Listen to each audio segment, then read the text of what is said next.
میرے بھائیوں اور میری بہنوں، شیطان انسان کا کھلا دشمن ہے۔ یہ ہر طرح سے کوشش کرتا ہے کہ انسان کو کس طریقے سے بہکایا جائے، اس کو کس طریقے سے راہ راستے سے ہٹایا جائے۔ اللہ رب العزت نے جس وقت حضرت آدم علیہ السلام کا مجسمہ بنایا تھا، اور اس وقت جب یہ شیطان دیکھنے کے لیے گیا تھا حضرت آدم علیہ السلام کے مجسمے کو، تو اس وقت اس نے تکبر میں یہ بات کہی تھی کہ میں آگ سے بنا ہوں، یہ مٹی سے بنے ہیں، اور مٹی کو آگ کے اوپر کیسے فضیلت ہو سکتی ہے؟ آگ مٹی سے زیادہ افضل ہے، خلیفہ تو مجھے بننا چاہیے تھا۔ اللہ تعالیٰ نے حضرت آدم کو کیوں بنایا؟ اسی وقت سے انسان اور شیطان کی دشمنی شروع ہو گئی، اور یہ پوری طریقے سے لگ جاتا ہے۔ اللہ تعالیٰ نے اس کو بڑی طاقت عطا کی ہے۔ اس نے مانگا تھا اللہ تعالیٰ سے طاقت کہ اے اللہ تو مجھے طاقت دے تاکہ میں تیرے بندوں کو بہکا سکوں۔ اللہ تعالیٰ نے بھی اس سے کہا تھا کہ میں تجھے طاقت دیتا ہوں، لیکن یاد رکھنا میرا بندہ اتنی آسانی کے ساتھ جو ہے تیرے وسوسے اور بہکاوے میں نہیں آئے گا، اس لیے کہ تو اگر پاور والا ہے تو تیرا رب تجھ سے زیادہ پاور والا ہے۔ میں اپنے بندوں کو بچاؤں گا، میں اپنے بندوں کو محفوظ رکھوں گا۔ اللہ تعالیٰ کا جن پر فضل ہوتا ہے وہ تو بچ جاتے ہیں، لیکن بہت سارے لوگ شیطان کے وسوسوں سے بچ نہیں پاتے، سمجھ بھی نہیں پاتے، اور آج کی اس دنیا کے اندر تو بالکل ہی انسان شیطان کے وسوسے کو سمجھ نہیں پاتا۔ اللہ والے تھے وہ سمجھ جایا کرتے تھے، لیکن آج کل کے انسان نہیں سمجھ پاتے۔ اور شیطان جب انسان کو بہکاتا ہے نا، تو وہ بڑی چالاکی سے بہکاتا ہے۔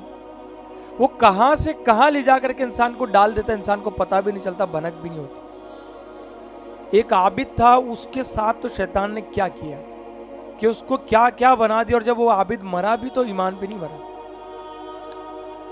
امام غزالی رحمۃ اللہ تعالی علیہ اس واقعے کو لکھتے ہیں کہ ایک عابد تھا بنی اسرائیل کا، بہت پاورفل عابد تھا، وہ بہت نمازیں پڑھتا تھا، علاقے میں مشہور تھا عبادت کی وجہ سے کہ یہ عابد ہے، بہت مشہور تھا، دور دور تک مطلب اس کی شہرت تھی عبادت کی وجہ سے، اور لوگ اس کے پاس آتے دعائیں کروانے کے لیے، اور اللہ تعالیٰ اس کی دعاؤں کو قبول بھی کرتا تھا۔ بیمار کو لے کر آتے، وہ دعا کرتا، اللہ تعالیٰ اس کی دعا قبول کرتا اور اس بیمار کو شفا عطا کرتا۔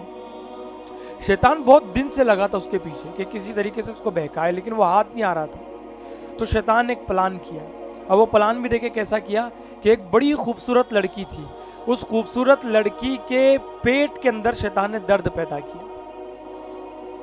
وہ لڑکی کے پیٹ میں جب درد ہوا، اس کے بھائیوں نے بڑی دوائیں کی لیکن اثر نہیں ہو رہا تھا، تو شیطان نے ایک بزرگ کا بھینس لے کر کے اس کے لڑکی کے بھائیوں سے کہا کہ فلانی بستی میں جا، وہاں پر ایک عابد ہے، وہ تمہاری اس بہن کا علاج کرے گا، اس کے ہاتھ میں بڑی شفا ہے، اللہ تعالیٰ نے شفا رکھی ہے، وہاں پر جاؤ۔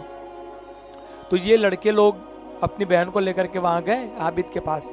تو عابد نے تو پہلا منع کر دیا کہ نہیں، لڑکی ہے، خاتون ہے، میں اس کا علاج نہیں کروں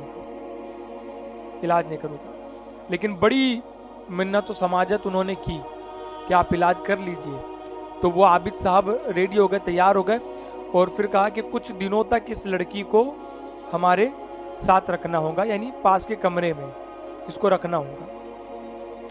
تو کہا کہ ٹھیک ہے، ہم رکھ کر کے جاتے ہیں، اس لیے کہ بھروسہ ہوتا ہے لوگوں کو، جو ہے ایسے لوگوں پر جو دیندار ہوتے ہیں ان لوگوں پر بھروسہ ہوتا ہے۔ اور یہاں پر رک کر کے ایک میں بات کہنا چاہوں گا کہ لوگ آج بھی دیندار لوگوں کے اوپر بھروسہ کرتے ہیں، لیکن واقعتاً جو دیندار ہے وہ آج کل بہت کم ہے، اور 2 نمبری آج کل بہت زیادہ بڑھ چکی ہے اس لبادے کے اندر بھی۔ اللہ محفوظ رکھے۔ سب ایسے نہیں ہیں، لیکن بہت بہت پیدا ہو گئے ہیں، ان لوگوں سے بچے رہے اور اپنے گھر والوں کو بھی بچا کر کے رکھے۔ تو وہ عابد نے کہا کہ رکھ کر کے جانا پڑے گا، تو پاس والے کمرے میں اس لڑکی کو ٹھہرایا گیا۔ اب وہ لڑکی وہاں پر رکی، تو یہ عابد جو ہے جب اس کو کھانا بھی دینے کے لیے جاتا نا، تو دروازے کے باہر سے کھانا اندر کی طرف دھکیل دیتا، ایک نظر بھی عابد نے اس کی طرف اٹھا کر کے نہیں دیکھا تھا، اس لیے کہ عابد تھے، نہیں دیکھے انہوں نے۔ لیکن شیطان نے ان کے دل کے اندر پھر یہ بات ڈالی، وسوسہ ڈالا۔ دیکھو شیطان کا کیسے، لڑکی کے پہلے پیٹ میں اس نے درد ڈالا، اب وہ عابد کے اوپر کام کر رہے، عابد کو کے دل میں وسوسہ ڈالا کہ ایک اکیلی لڑکی جو بیمار ہے وہ تمہارے قریب رکی ہے، تم نظر اٹھا کر کے بھی اس کو نہیں دیکھتے ہو، بس دھکیل کر آ جاتے ہو کھانا۔ تو ایک بار یہ گئے کھانا دینے کے لیے، تو نظر اٹھا کر دیکھا. اب نظر اٹھا کر کیا دیکھنا تھا؟ خوبصورت لڑکی تھی، پیر پھسل گیا. شیطان کا بہت بڑا وار عورت ہے، لڑکی ہے. لڑکی کے ذریعے سے شیطان اتنے لوگوں کے اعمال کو ضائع کر دیتا ہے، اتنے لوگوں کے دین کو ختم کر دیتا ہے، ایمان کو ختم کر کے رکھ دیتا ہے کہ نہ پوچھو. بہت بڑا ہتھیار ہے لڑکی شیطان کا. تو عابد نے نظر کیا اٹھا کر کے دیکھا، عابد کا پیر پھسلا، عابد نے اس سے زنا کر ڈالا. اب زنا کیا کر ڈالا؟ حمل رہ گیا پیٹ میں، حمل رہ گیا. امید سے ہو گئی وہ خاتون.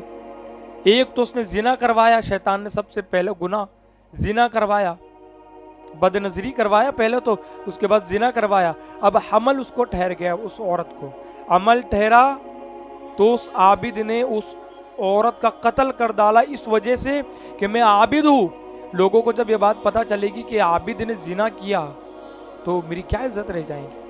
تو وہ اپنی عزت بچانے کی وجہ سے اس نے اس عورت کا قتل کر ڈالا. وہ بچہ بھی پھر عمل والا زائل ہو گیا اور وہیں پر اس کو دفن کر دیا. اب کچھ دنوں کے بعد جب اس کے بھائی لوگ آئے، پوچھے کہ کہاں ہے میری بہن، تو عابد نے کہا کہ وہ درد بڑھ گیا تھا، اس کی وجہ سے اس کا انتقال ہو گیا. تو پھر شیطان نے اس کے بھائیوں کو ایک بوڑھے کے بھیس میں جا کر کے کہا کہ عابد نے تمہاری بہن کے ساتھ زنا کیا تھا، حمل ٹھہرا تھا، اس نے اس کا قتل کر دیا، اور یہاں پر جاؤ، اس جگہ پر کھودو، دیکھو تمہاری بہن کی لاش نکلیں گی. اب یہ لوگ گئے اور گئے تو کھودا تو بہن کی لاش. تو ان لوگوں نے عابد کو تو پہلے بہت مارا اور پھر کہا کہ قتل کے بدلے قتل، تجھے بھی ہم قتل کریں گے. اب دیکھ لو، قتل کے بدلے قتل. اس کو گھٹنوں کے بل بٹھایا انہوں نے، اور اس کی گردن، وہ جو آتا ہے نا ہتھیار، اس طریقے سے رکھتے اور پھر اوپر سے مارتے تو گردن الگ ہو جاتی ہے، اس ہتھیار کے اندر اس کی گردن کو انہوں نے رکھا. تو اب شیطان آیا اور کہنے لگا کہ اے عابد، دیکھ میں نے تجھے کہاں سے کہاں پہنچا دیا، بڑی عبادت کرتا تھا نا، دیکھ تجھے میں نے کہاں سے کہاں پہنچا دیا. پہلے تیرے سے بدنظری کروائی، پھر تجھ سے زنا کروایا، پھر تجھ سے قتل کروایا. اب سن، اگر جان بچانا چاہتا ہے، اگر جان بچانا چاہتا ہے تو بول کہ میں تیرا معبود ہوں اور مجھے سجدہ کر، مجھے معبود مان، اللہ کو معبود نہ مان. تو اب جان اس کی جانے والی تھی، تو اس عابد نے اس شیطان کو اپنا معبود مان لیا. کیا معبود مانا؟ اوپر سے وہ چھورا گرا، ہتھیار گرا، اس کی گردن اور اس کا سر دھڑ سے الگ ہو کر مرا بھی تو کافر ہو کر، مشرک ہو کر مرا. اس طریقے سے شیطان اپنی چال چلتا ہے. بولو سمجھ پاؤں گے؟ اس وجہ سے ہمیشہ اللہ کی پناہ میں رہو.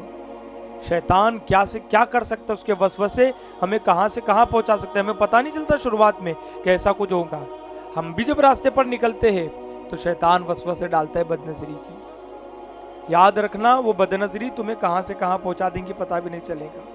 اس لیے ہمیشہ استغفار کی کثرت کرتے رہو، اللہ کی پناہ میں رہو. اللہ تعالی ہم سب کو محفوظ رکھے.